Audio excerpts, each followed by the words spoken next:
What up, guys? It's boy, Mr. Downtown Ray Melo, and you're listening to the Entertainment Report on iHeartRadio, live from Dubai for Thursday, April 26, 2018, delivering some major stories and trends going on in the world of entertainment and beyond. You can follow the show on Facebook, Twitter, or Instagram, facebook.com/The Entertainment Report with Ray Melo, that's RAYMELO, on Twitter at The Enter Report, or on Instagram at The Entertainment Report. You can listen to the show anytime you want on iHeartRadio. Just go to iHeart.com or your iHeart phone app, search for the Entertainment Report, and it'll take you to the page. Sandra Bullock and the Ocean's 8 cast attended CinemaCon together Tuesday. Bullock, who plays Debbie Ocean in the forthcoming film, stepped out with co-stars Cate Blanchett, Anne Hathaway, Mindy Kaling, Sarah Paulson, and Awkwafina at the convention in Las Vegas. The Ocean's 8's cast was on hand for the Warner Bros. Presentation. Kaling gave a shout-out on Instagram to Rihanna and Helena Bonham Carter, who weren't present but also star in the new movie. The 38-year-old actress captioned a selfie with her co-stars. "We're out here in Vegas, watch your money, hashtag Ocean's 8. Miss you at Bad Gal Riri and HBC." Paulson and Awkwafina, born Norma alum, also posted about the event on Instagram. Paulson wrote, "NBD at Ocean's 8 movie, hashtag Ocean's 8. Awkwafina added, "In the building, hashtag CinemaCon at Ocean's 8 movie." Ocean's 8 is a female lead spinoff of the Ocean's 11 and its sequels, which starred George Clooney, Brad Pitt, and Matt Damon. Director and co-writer Gary Ross discussed the movie in an interview with Entertainment Weekly this month. He said of the characters, "We tried to make each of one of these women distinct people who share a lot but reflect a wide range of backgrounds and experience." Ocean's 8 opens in theaters June 8th. The film released a new trailer this month that shows Debbie, played by Bullock, planning to pull off a heist at the Met Gala. Walking Dead star Laura Cohan is returning in Season 9. AMC reported as confirmed Wednesday to Deadline after Cohan announced the news Tuesday at CinemaCon. Cohan was promoting her new movie, Mile 22, at the convention, told Entertainment Weekly she will reprise Maggie Green in Season 9. The 36-year-old actress said, "I'm going back. There's a lot more Maggie story to tell." She teased of her character's storyline. "You know we're not allowed to tell you anything, but it's good." The Walking Dead stars Andrew Lincoln and Norma Reedus previously closed deals to return. Cohan, who joined the ABC pilot Whiskey Cavalier in February, was reportedly reconciling her schedule and negotiating a pay raise. Her co-star Carrie Payton, who plays King Ezekiel, urged in an Instagram post in March, "Pay the woman."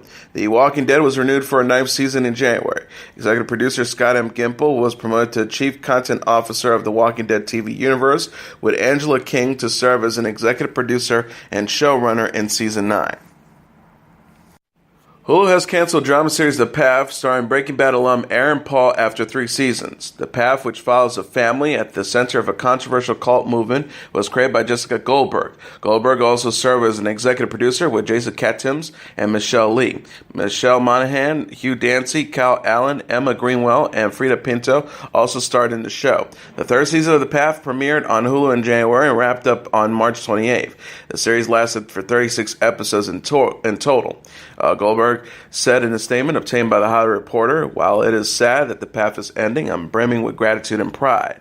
It was a gift to be able to tell challenging and emotional stories for 3 seasons in this very strange and unique world. The caliber of talent and passion everyone who worked on the show brought, from my partners Jessica Timms and Michelle Lee, the execs at Hulu, the writers, actors, directors, designers, and crew, was something to behold and for which I'm very thankful. Thanks Hulu and Universal Television for taking a shot on this show. It was a life-changing experience." Celebrity couple Nicole Kidman and Keith Urban cozied up on the red carpet Tuesday. The 50-year-old Australian actress and Urban attended the Time 100 Gala in New York, where Kidman was honored as one of the 100 most influential people of 2018. Kidman, who stunned in a black dress with a high neck and sheer sleeves, was all smiles as she posed for photos with Urban. Urban had nothing but praise for Kidman, who starred in 4 films and 2 television series in 2017. The country star said in an interview with Entertainment Tonight, I'm so proud of her. She's got such a beautiful heart and a collaborative spirit. Kidman says she was fortunate to work with a number of talented directors last year, adding her career is made possible by, quote, an enormous amount of support from my husband and from my children and my family. She added, but there are also times when roles connect and things come together and friendships that you've had for years suddenly result in work. You're working together and you're putting that energy into something. Kidman will reprise Celeste Wright in the HBO series Big Little Lies, which stars filming season 2 in March. She shared a first photo of Meryl Streep, who plays Celeste's mother-in-law, on set this month. And a related story, Millie Bobby Brown was feeling grateful for attending the Time 100 gala. The 14-year-old British actress said on Instagram stories it was extremely special to be the youngest honoree at the event Tuesday in New York. The gala recognized Time's 100 most influential people of 2018. Brown wrote, to be the youngest honoree this evening was not only extremely special, but it meant a lot to share this with all of you. Influence is a very meaningful word, and I don't know how I fit in the criteria of that word, but thank you. #Time for thinking differently. She says, what I want to give to you is my dedication and craft. My work is yours. I'm very excited about the upcoming projects that are arriving soon. Till then, I'll catch you in the upside down. Brown wore a white ball gown with floral embellishments to the event, where she met singers Shawn Mendes, actor Ben Platt, and several survivors of the shooting at Marjory Stoneman Douglas High School in Parkland, Florida. The star said of the students on Instagram stories, powerful youth friends at March for Our Lives. Brown was disappointed to learn rapper and fellow Time 100 honoree Cardi B wasn't able to attend the gala. Cardi B is expecting her first child with her boyfriend, Migos rapper Offset. Brown asked in an interview with Time, why didn't she come? Give me, oh wait, she is pregnant. I'll give her that, but that's it. Next time she better be here, she better turn up. Brown is known for playing Eleven on the Netflix series Stranger Things, which was renewed for a third season in December. The show co-stars Finn Wolfhard, Gatton Matrezano, and Caleb McLaughlin. SNL's Aidy Bryant is set to star in a new comedy for Hulu based on blogger Lindsay West's memoir Shrill, Notes from a Loud Woman. Brian West and Ali Rushfield penned the teleplay for the series and crafted the story about a young overweight woman who wants to change her life but not her body, the Ali reporter noted. SNL creator and executive producer Lorne Michaels is developing the project under his Broadway video banner. Andrew Singer is executive producing along with Elizabeth Banks and Max Handelman's Brownstone Productions banner. Banks first optioned Shrill for television in December 2016. Banks said on Twitter about the development of the series, this team that we brought together is all kinds of fire emoji, and I'm so proud. Prince Harry and Meghan Markle are observing Anzac Day in London. The 33-year-old British royal and 36-year-old American actress honored fallen Australian and New Zealand service members as a dawn service Wednesday at Westminster Abbey. Anzac Day originally commemorated the first major battle involving Australian and New Zealand forces during World War I. The day now pays tributes to all Australians and New Zealanders who died in service. Kensington Palace tweeted, today on an Anzac Day, Prince Harry and Miss Meghan Markle have paid tribute to Australian and New Zealand servicemen and women at the dawn service in London alongside at NZ in UK and at Oz House London. Harry and Markle were accompanied by Harry's brother Prince William, who welcomed his third child with Kate Middleton this week. Harry, who served in the British Army for 10 years, laid a wreath at the Australian Memorial. Kensington Palace said Prince Harry laid a wreath on behalf of Her Majesty the Queen at the cenotaph as we remember the servicemen of men and women of the Australian and New Zealand Army Corps who have served their nation in times of war. #Anzac Day. Harry and Markle, who will marry May 19th at St. George's Chapel in Windsor Castle, supported a number of veterans organizations, including Sky's Little Soldiers. The couple have asked well-wishers to donate charity in lieu of wedding gifts. Melania Trump was the mind behind the Trump's stylish first state dinner. The 47-year-old First Lady hosted her first White House state dinner with President Donald Trump on Tuesday after planning the details of the events herself. The Trumps hosted French President Emmanuel Macron and his wife Brigitte Macron in the state dining room of the White House. Donald Trump thanked his wife for her efforts during his toast. The president said to America's absolutely incredible First Lady, thank you for making this an evening we will all cherish and remember. Thank you, Melania. Melania Trump chose a cream and gold color scheme for the dinner. Details include gold-rimmed chinas from the Clinton era, gold flatware fresh bouquets of sweet pea flowers on the table and a selection of wine grown from French plants. White House Social Secretary Ricky Nasita told CNN Mrs. Trump selected every item and every detail for the dinner. Melania Trump said in a tweet Monday that she spent Sunday going over the final details with her team. She wore a Chanel Haute Couture gown with a black chantilly lace hand-painted with silver. The New York Times said that the dress was meant to pay homage to the Marcones, as Chanel is a French label. Melania had worn a black Givenchy cape dress to greet the Marcones on Monday at Mount Vernon. She sported an all-white Michael Kors collection ensemble and a custom-made wide-brim hat by Hervé Pierre to welcome the Marcones the next day at the White House. Rumor couple Katie Holmes and Jamie Foxx were spotted after dinner Monday in New York. People reported Tuesday the 39-year-old actress and 50-year-old actor were seen leaving Nobu restaurant separately following a rare public outing. Holmes and Foxx met at the restaurant after the actress attended the Chanel Artist Dinner at the Tribeca Film Festival, according to Us Weekly. Holmes wore a purple kimono and jeans, while Foxx sported a red bomber jacket with a black t-shirt and jeans.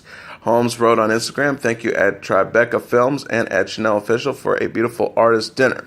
Holmes and Foxx have been linked for years, but have yet to officially confirm their relationship. A source previously told Us Weekly, "Everyone knows they're together, but it's still unspoken. It's been obvious that Jamie has someone special in his life for a long time." Holmes split from husband Tom Cruise in 2012 after 5 years of marriage. The pair shared daughter Suri Cruise, who celebrated her 12th birthday last week. Bachelor creator Mike Fless has announced a new ABC dating competition series titled The Proposal, which will be hosted by former Bachelor and NFL star Jesse Palmer. The show will premiere on ABC in the summer, will feature 10 eligible daters competing for the chance to win the heart of a mystery man or woman. Contestants will be asked romantic questions, take part in beachwear competitions, and receive a seal of approval from one of the suitor's most trusted family members. The final two contestants will then be allowed to meet their mystery man or woman and ask for their hand in marriage. Fleiss said while speaking with the Hollywood Reporter about the 10-episode series, "I couldn't be more excited about The Proposal. I think Bachelor Nation is going to love it. It is also great to welcome back a member of the Bachelor family, our host, Jesse Palmer." Palmer, who starred on Season 5 of The Bachelor in 2004, was featured in a promo on The Proposal's new official Twitter account. The Proposal is being produced by Fleiss's Next Entertainment Company, along with Warner's Horizon Unscripted and Alternative Television, which produces The Bachelor, The Bachelorette, Bachelor in Paradise, and Bachelor Winter Games for ABC. Fleiss and Bachelor producer Martin Hilton are serving as executive producers, along with James Brenn and Jason Ehrenreich. Simpsons voice actor Hank Azaria appeared on The Late Show to discuss the controversy surrounding his Indian-American character Apu and offers his views on how to take Apu in a new direction. Azaria said Tuesday to host Stephen Colbert about how Apu has been seen as a harmful stereotype of South Asian people. "The idea that anyone young or old, past or present, being bullied based on Apu really makes me sad. It certainly was not my intention. I want to bring joy and laughter to people." Azaria, also known for voicing bar owner Mo, Police Chief Wiggins, and among others on The Simpsons, also says he disagrees with how the long-running animated comedy recently dealt with criticism of Apu in an episode where Lisa said something that started decades ago and was applauded and inoffensive is now politically incorrect. What can you do? And Azaria said after writing that he had nothing to do with the writing of the episode. "I think if anyone came away from that segment thinking they needed to lighten up, that's definitely not the message that I wanted to send." Azaria, when asked by Colbert what the future holds for Apu, said that he was willing to step aside from the role and push for more inclusion in the writer's room. He says, "I've given this a lot of thought, and as I say, my eyes have been open. I think the most important thing is that we have to listen to South Asian people, Indian people in this country, when they talk about what they feel and how they think about this character and what their American experience of it has been. Listening to the voices mean inclusion in the writer's room. I really want to see Indian, South Asian writers in the writer's room, not in a token way, but generally informing whatever new direction this character may take, including how it is voiced or not voiced." He continued by saying, "I'm perfectly willing and happy to step aside or help transition it into something new. I really hope that's what The Simpsons do. It not only makes sense, but it just feels like the right thing to do to me." Kevin Hart revisits his 2017 cheating scandal in rapper J. Cole's new music video for his song Kevin's Hard from his recently released fifth studio album KOD. The clip released Tuesday follows Hart throughout his day as he is both tempted by and judged by women seemingly after news of his infidelity became public. Hart is seen grocery shopping where he receives resentful stares, taking an uncomfortable photo with a female fan while shopping for a baby stroller, and having an awkward moment with another man inside a public bathroom. The man says to Hart, "Hey man, look, nobody's perfect and you're only human. Learn from it, man. Just learn from it." The comedian afterwards is seen arriving home with the words, "Choose wisely," written in the sky. Hart made headlines previously for saying that he was unfaithful to his wife Nicole Parrish in Las Vegas during her pregnancy. He said at the time, "That's Kevin Hart in his dumbest moment. That's not the finest hour of my life. With that being said, you can make your bed, you lay in it. You can't say what you were thinking because you weren't thinking." Enrique Iglesias spent game day with his infant twins. The 42-year-old singer posted a first picture of Nicholas and Lucy, his 4-month-old son and daughter, with wife Anna Kournikova Tuesday on Instagram. The cute snapshot showed Iglesias watching the Liverpool-Roma soccer match with his children, who both wear bibs. Nicholas is dressed in a t-shirt while Lucy wears a ruffled dress. Iglesias captioned the post, adding soccer ball emojis, "Game day." Kournikova gave birth to Nicholas and Lucy in December. The 36-year-old retired tennis pro and Iglesias shared photos with their daughter and son, respectively, in January. Kournikova wrote, "My sunshine." Iglesias says during a concert in Budapest in March that he's loving his new role as a dad. The star said, according to the fan videos, "I became a father about 12 weeks ago, and I can absolutely tell you two things. Love my babies. I love them so much." In addition to fatherhood, Iglesias is working on new music. He will release the single "Move to Miami" with Pitbull in May, ahead of his 11th studio album. Fleetwood Mac has announced a new 52-day North American tour that begins in October and will not feature lead guitarist and vocalist Lindsey Buckingham. Mike Campbell from Tom Petty and the Heartbreakers and Neil Finn from Crowded House will play with Fleetwood Mac on the tour. The band also consists of members Stevie Nicks, Christine McVie, John McVie, and Mick Fleetwood. The tour is set to begin October 3rd at the BOC Center in Tulsa, Oklahoma, before wrapping up April 5th, 2019 at the Wells Fargo Center in Philadelphia. The band will also be making stops in cities such as Chicago, Cleveland, Detroit, Toronto, Phoenix, Las Vegas, Denver, Dallas, New Orleans, Nashville, Atlanta, New York, Boston, and many others. Tickets go on sale May 4th at 10 a.m. local time through Live Nation.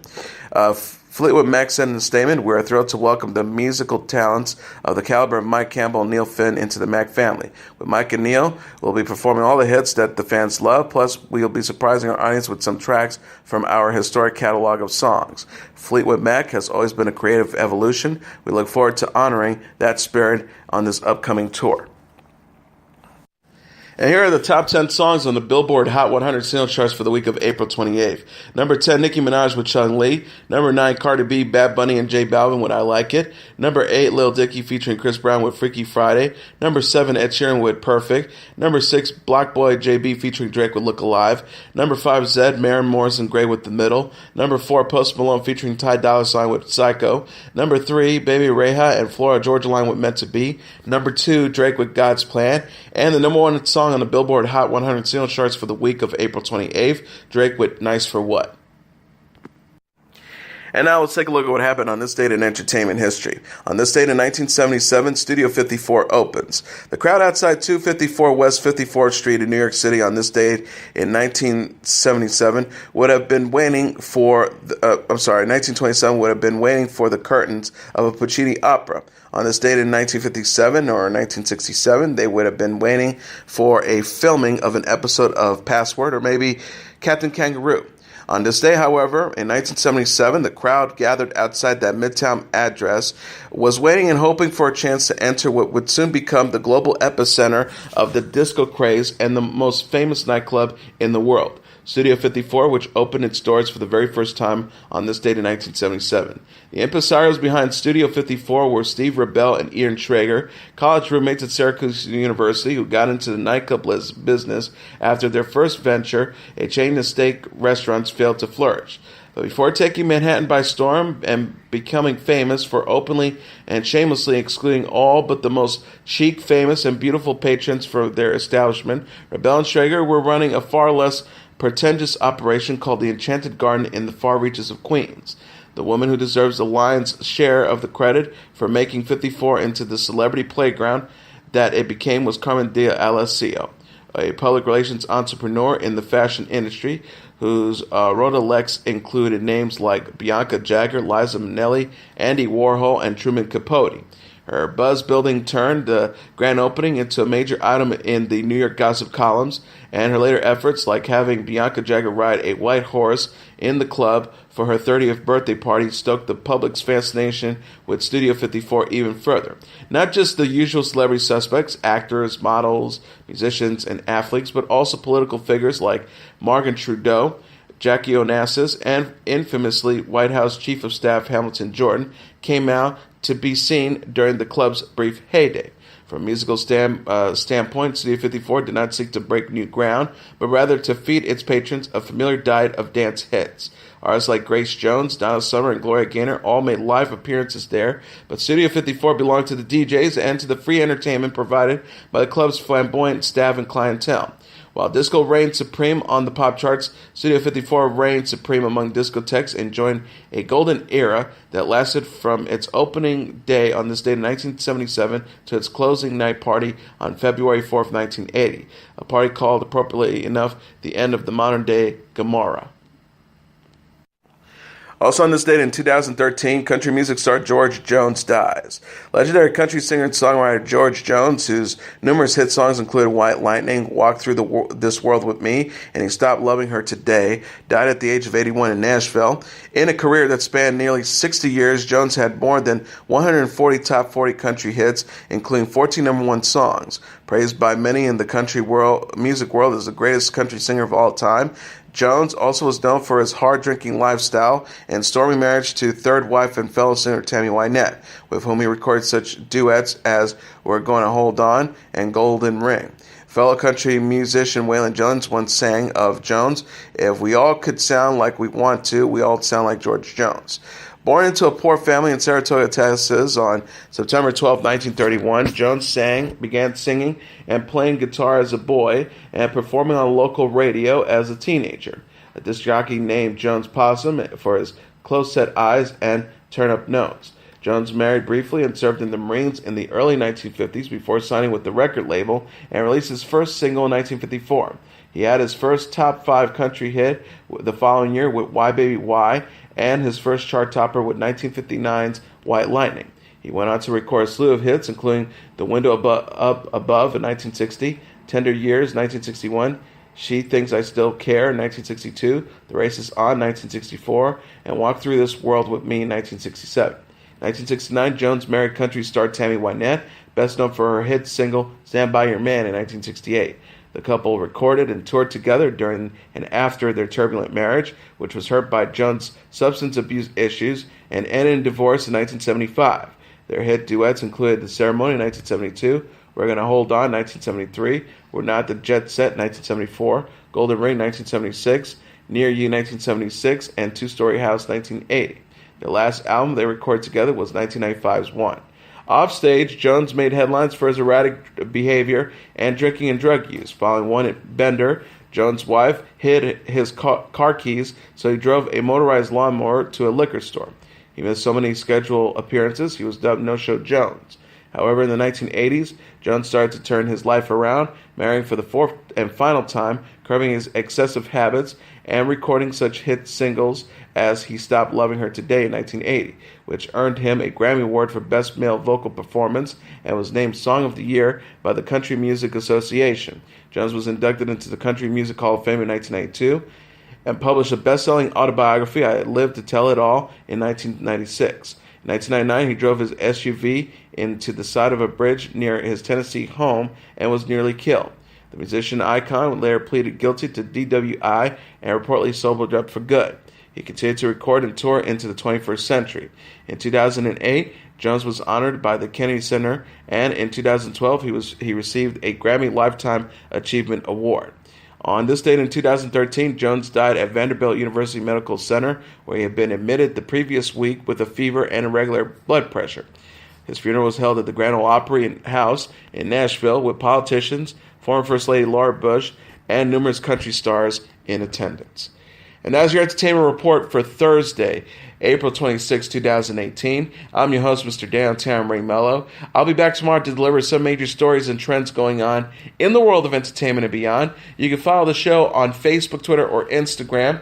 Facebook.com/The Entertainment Report with Ray Melo. That's RAYMELO. On Twitter at The Enter Report, or on Instagram at The Entertainment Report. You can listen to this episode or any previous episodes of The Entertainment Report anytime you want on iHeartRadio. Just go to iHeart.com or your iHeart phone app, search for The Entertainment Report, and it'll take you to the page. Good night, and God bless you all.